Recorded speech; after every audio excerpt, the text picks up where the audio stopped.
وَلَنَبْلُوَنَّكُمْ بِشَيْءٍ مِّنَ الْخَوْفِ وَالْجُوعِ وَنَقْصٍ مِّنَ الْأَمْوَالِ وَالْأَنفُسِ وَالثَّمَرَاتِ وَبَشِّرِ الصَّابِرِينَ।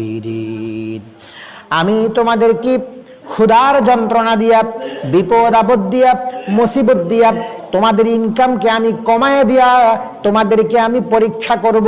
তোমাদেরকে যে আমি জান্নাতে পাঠাবো, জান্নাতে পাঠাইবার জন্য আমি যে তোমরা আমার পরীক্ষায় কতটুকু পাশ করো, কিভাবে শুকরিয়া আদায় করো, কতটুকু পাশ করতে পারো, সেইটা দেখে আমি তোমাদেরকে এত বড় জান্নাত রাখছি তোমাদেরকে দেওয়ার জন্য।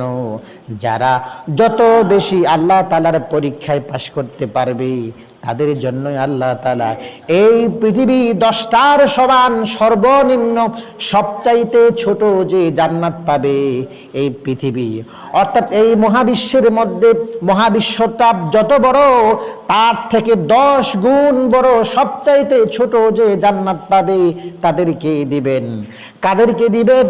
যাদেরকে আল্লাহ তাআলা দুনিয়ার মধ্যে পরীক্ষা করবেন, বিপদ দিয়া, আপদ দিয়া, মুসিবত দিয়া, ভয় দিয়া, টাকা পয়সার ইনকাম কমায়া দিয়া, এরপর সন্তান দ্বারা পরীক্ষা করাইয়া, অর্থাৎ পরিবারের মধ্যে অভাব অনটন দিয়ে। কোরআনের আয়াত আল্লাহ তাআলা বলছেন তোমাদেরকে আমি অভাব অনটন দিব।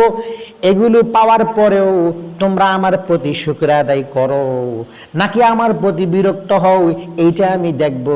যারা আমার প্রতি বিরক্ত হইবে না, যারা শুকরিয়া আদায় করবে তাদেরকেই মূলত আমি সেই জান্নাত দান করব। সুবহানাল্লাহ।